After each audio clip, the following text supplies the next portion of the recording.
ये बात है सन 1974 की, जब फेडेक्स कुरियर कंपनी पूरी तरह से बैंकरप्ट होने वाली थी। कंपनी बंद होने वाली थी। लास्ट के $5000 ही बचे थे।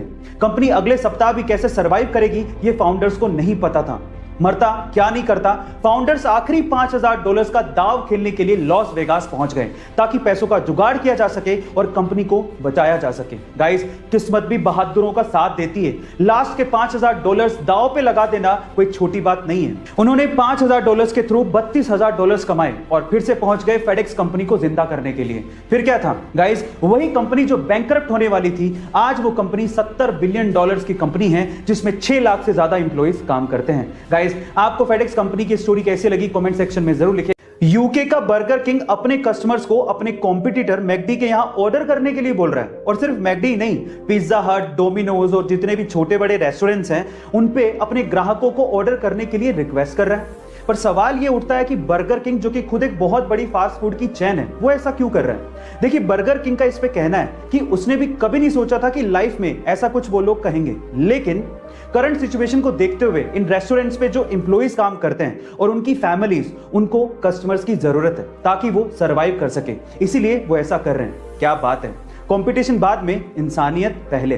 बर्गर किंग के सोच के लिए एक हार्ट तो बनता है। गाइस, आपको बर्गर किंग की सोच कैसे लगी कमेंट सेक्शन में जरूर लिखिएगा। और 2020 में आई कोरोना की लहर की वजह से सब कुछ बंद पड़ गया। कई जगहों पर लॉकडाउन तक देखने को मिला। लोगों के एक साथ इकट्ठा होने पर पाबंदी तक लगा दी गई और इसका असर खेलों पर भी देखने को मिला। लेकिन जब हमारे डॉक्टर्स और रिसर्चर्स ने मिलकर कोरोना से लड़ने के लिए वैक्सीन बनाई, तब कहीं जाके कई देशों में जिंदगियां पटरी पर लौटने लगी। कोरोना की वैक्सीन बनाने वाले इन डॉक्टर्स और रिसर्चर्स के सम्मान की एक झलक तब देखने को मिली जब विंबलडन का मैच देखने आए हजारों दर्शक कोविशील्ड बनाने वाले रिसर्चर्स और डॉक्टर्स के सम्मान में खड़े होकर तालियां बजाने लगे। देखिए ये क्लिप।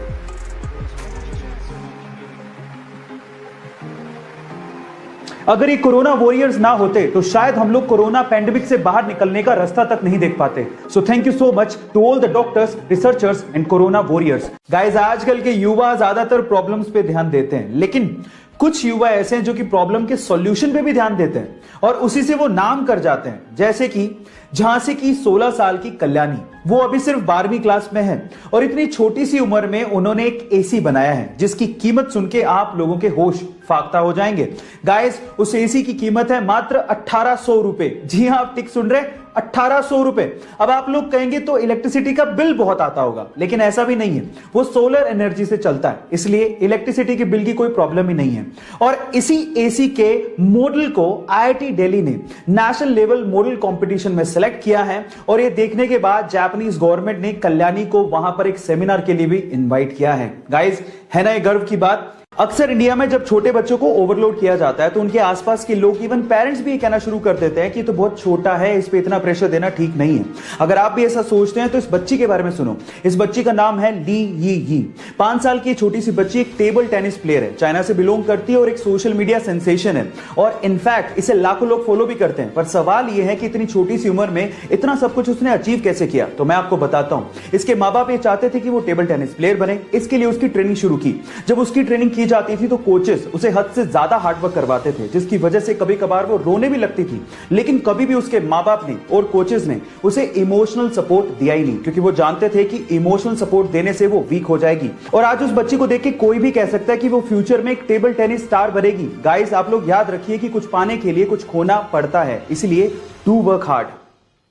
हमारे सरकारी तंत्र में घूसखोरों का क्या परमानेंट इलाज है ये तो मुझे पता नहीं, लेकिन यूपी के बस्ती जिले के किसानों से जब वहां के सरकारी कर्मचारियों ने घूस मांगी तो उसके बाद जो किसानों ने सबक सिखाया वो आप लोगों को जरूर सुनना चाहिए। एक्चुअली वहां के सरकारी कर्मचारियों ने किसानों से घूस मांगा तो उसके बदले में किसानों ने एक बोरा लिया और उसमें 40 सांपों को भरा और उसके बाद वही बोरा सरकारी कर्मचारियों के ऑफिस में छोड़ दिया और बाहर से ताला लगा दिया। आई थिंक इस इंसिडेंट के बाद सरकारी कर्मचारियों को अकल तो आ ही गई होगी। गाइस, इस इंसिडेंट पे आपको क्या कहना है चैट सेक्शन में जरूर लिखिएगा और ऐसे अमेजिंग वीडियोस के लिए यूट्यूब पे हमारे चैनल को सब्सक्राइब कर लीजिएगा और अगर आप इंस्टाग्राम पे देख रहे हैं तो मुझे फॉलो करना मत भूलिएगा। मिलते हैं अगली वीडियो में।